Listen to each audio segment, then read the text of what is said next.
Yo, what's going on, Dragon Ballers? Welcome back to another Top Cut breakdown video. Today's video is super exciting because we're going over the first couple tournaments of the new Zenkai format. We're going to go over the PPG Collecticon regional that I'm sure many of you heard about over the weekend, but at the end of the video we also have a Spain regional with some data to cover from that, and I really think that tournament is going to blow your mind in comparison to the Kansas City regional, so make sure to stick around for that. But anyways, we'll get right into this. If you're new here, make sure to subscribe, hit that bell so you never miss a video, and if you guys want to help support the channel, there are many ways to do so down in the description. But if you guys want to get ready for the competitive season of the new Zenkai format, make sure to check out the Patreon down in the description. You can read the articles that I have posted there. You can also inquire about coaching if that's something you're interested in.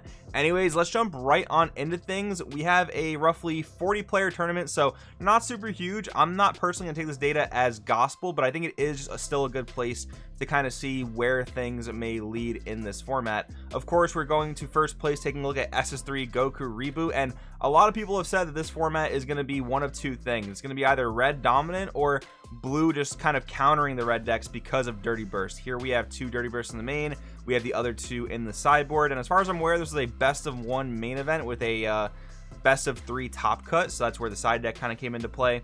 But now let's take a look at this main board for SS3. We have the standard SCR. I really think that Baby Hatchet is better than SSB Kaioken Goku. I think you'd only play that secret rare in a really heavy ramp deck like SS4, where you have like a potential to untap 8 or 10 energy, not quite a deck like this in my opinion at least. Running a 2-2 split on Zeno and Vegeta super combo, splitting some draw power with the ability to manipulate your energy. Really cool card from set 18 that's very good in decks like this is SS Goku and Other World Blitz. You can play it for 4 as long as you have no battle cards in your drop area, which is pretty easy for blue decks early on in the game.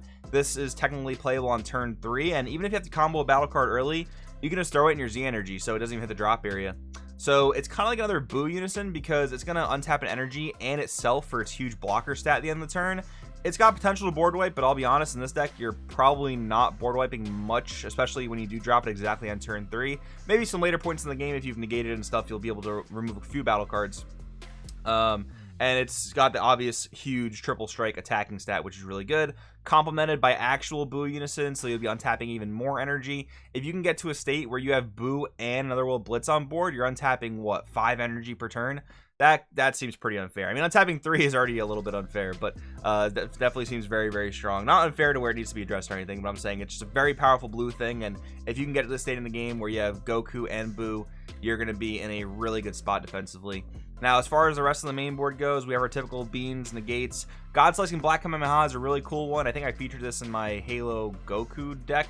I really like this card because it's one of those free play counterplays as long as you have a Unison on board. But I really wonder if these types of counterplays are going to see more play as we go on throughout the game's history, because they really are cool at saving tempo. Yes, discarding 2 is quite a big cost, but again, this one drawing 1 back is really good, and they do save tempo because you don't have to spend energy on them offensively, and they can possibly be pretty good for that. I'm thinking more so in like kind of aggressive decks, but even in a deck like this, it seems like it picked up some value. And of course in SS3, actually, it's no big deal to pay 2 for it because you're getting all that free energy back at the end of each turn.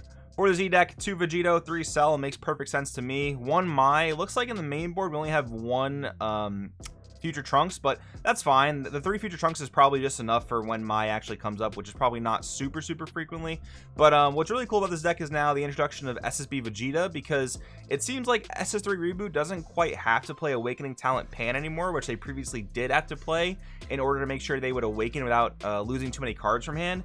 SSB Vegeta definitely helps with that without costing you 4 main deck slots of Awakening Talent Pan. That's a pretty cool thing. And then sideboard, some stuff like East Kai Keeping Watch, definitely a good blue staple. SS Kaba, Proud Zenith, a pretty cool piece of barrier removal because I believe its ability to bottom deck a 4-drop does not choose, so that's definitely not bad. And then some other stuff fixing some ratios. Jiren, playing a non-blue card in SS3 can always be a little bit sketchy because if you ramp it, you're not going to feel so great about that. But of course, we do have Zeno Super Combo to pick that up and fix that, so that's not really all that big of a deal. Congrats to Dane for taking first place here with SS3 Reboot. Going on to second place, we have Eddie St. Hilaire. So he played what looks like a very clean version of Yellow Trunks. What I mean by that is a lot of 4-ofs, a lot of 3-ofs, not too many different unique cards, just some very consistent Yellow Trunks. And this list also includes the Slug engine, which is really good in this format, at least the way it seems. Yellow Slug is weird because it's a barrier battle card, it's tough to deal with, and it puts a big lock on your opponent, but It's really good against red, but red arguably has one of the best answers to it in the form of SSB Kaioken Goku, concentrated destruction. But you kind of put your opponent in the spot where like they either have it or they don't have it. So if they don't have it, Slug is probably winning the game single-handedly. If they do have it, that's going to be a rough energy investment you had. But it all kind of depends on how the game falls. But looking at the rest of this list, 4 Bulma is definitely unusual for Trunks, but this again keeps it very, very consistent. You want to make sure you hit your 1-drops on turn 1, and this deck plays a high number of search targets, more than most Trunks decks actually. So we have 3 copies of the SSB Vegeta Super Combo, which again searchable on Bulma, which is kind of cool. Then we have 4 copies of Vegeta Fatherly Encouragement, a pretty neat Zenkai card. You get the attack, and then you can combo it defensively to restand your Trunks blocker, and then of course you can put this in Z Energy. So that's a pretty cool thing there. I think my only question about this list is just that it only has 5 extra cards with 4 Robotic Riposte. So that is the only thing that seems a little bit substandard to me, or something that's unusual, I guess you could say. But I mean, it worked out for 2nd place, so that is pretty cool. Z deck, just all the good yellow Z battle cards. I definitely think you could fit an SSB Vegeta, Surviving the Impossible, or 2 in here. But you know, however you want to run it is all good. Side deck stuff seems like we're just trying to answer certain strategies and fix some stuff, so like Release from Evil for certain strategies. Vegeta, Yusin, and Fury, I'm sure for the Red Sin and Red Gogeta matchup, this is a really good card against those decks. Koitsukai, anything that's playing cards during your turn, you want to try to shut that down. So seems like this deck list had a very, very clear goal and game plan. Going on to 3rd place, we have Cell Reboot sneaking into 3rd, which this is a little bit tougher to look at because it's not a deck planet link. But anyways, standard 4 counter plays. I actually see, I think that's Goku Faded Rivals. The Goku and Piccolo look so similar SPR, it's hard to tell them apart, but I'm pretty sure that's the Goku. So for 2 energy, as long as you have 1 Z energy of a Sand, Namekian, or Earthling, I believe, you get to play it and then pop anything ignoring barrier, which is actually pretty cool because the Cell deck lacked barrier removal unless you wanted to tech some really expensive cards that were kind of weird. But now the Goku Faded Rival actually helps clean that up pretty nicely. Pretty cool there. The rest of this, though, from my eyes, looking like pretty standard Reboot Cell.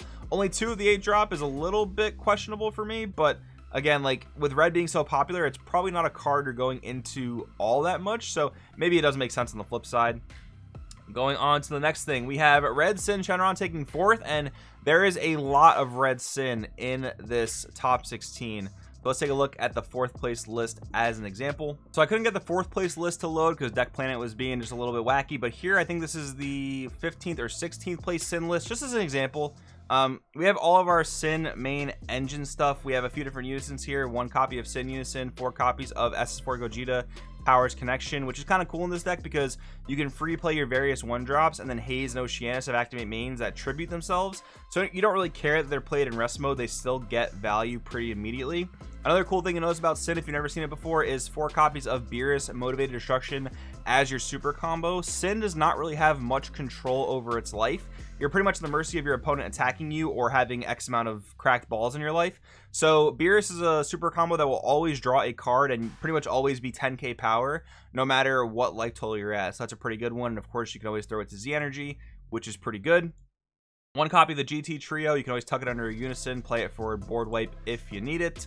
We have 2 copies of Minus Energy Powerball, Sin's very own negate that can give an entire board minus 10k, so pretty decent if you're up against some maybe wide red boards.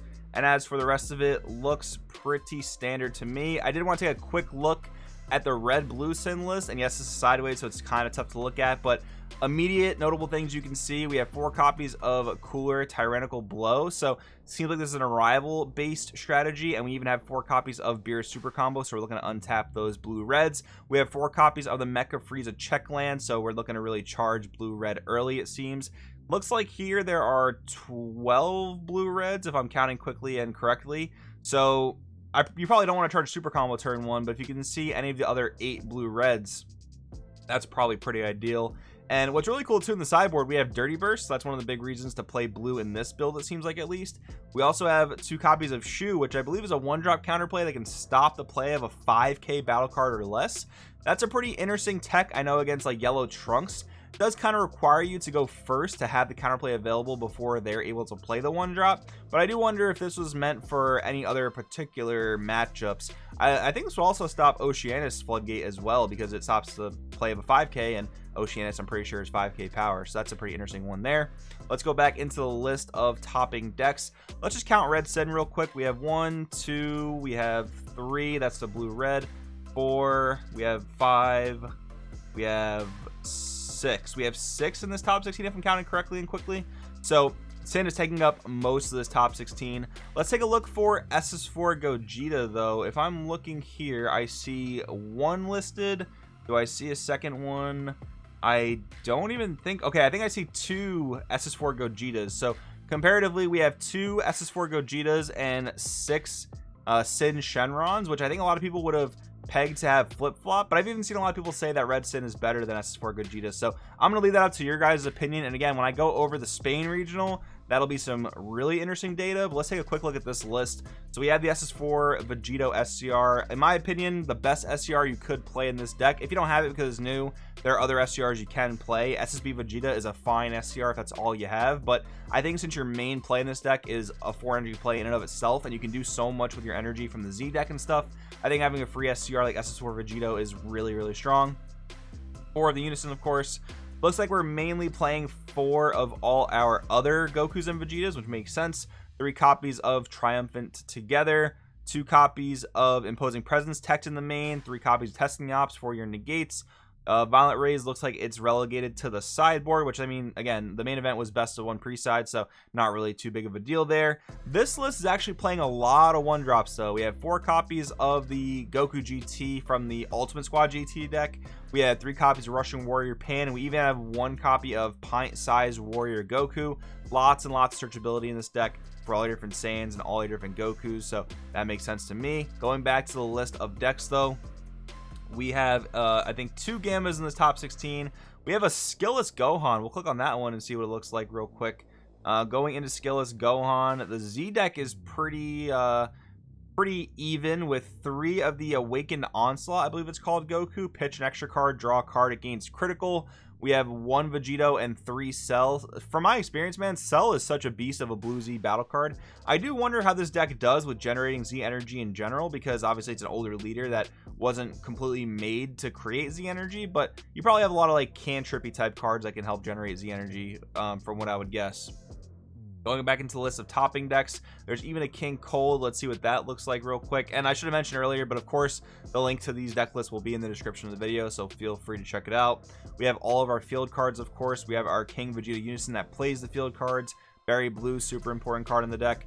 This is looking pretty standard from what I've seen with King Cold. King Cold is always going to be a deck that, you know, if people dedicate their time to, they're going to do well with it. If not, I mean, it's just a super rogue deck at that point.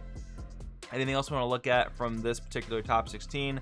I think I'm going to move on to the Spain regional, but again, if you want to see these deck lists, make sure to check them out down in the description. All right, guys, really quickly, we will go over the Spain regional. There were 70 players, and this is the top 16 as it was reported to me.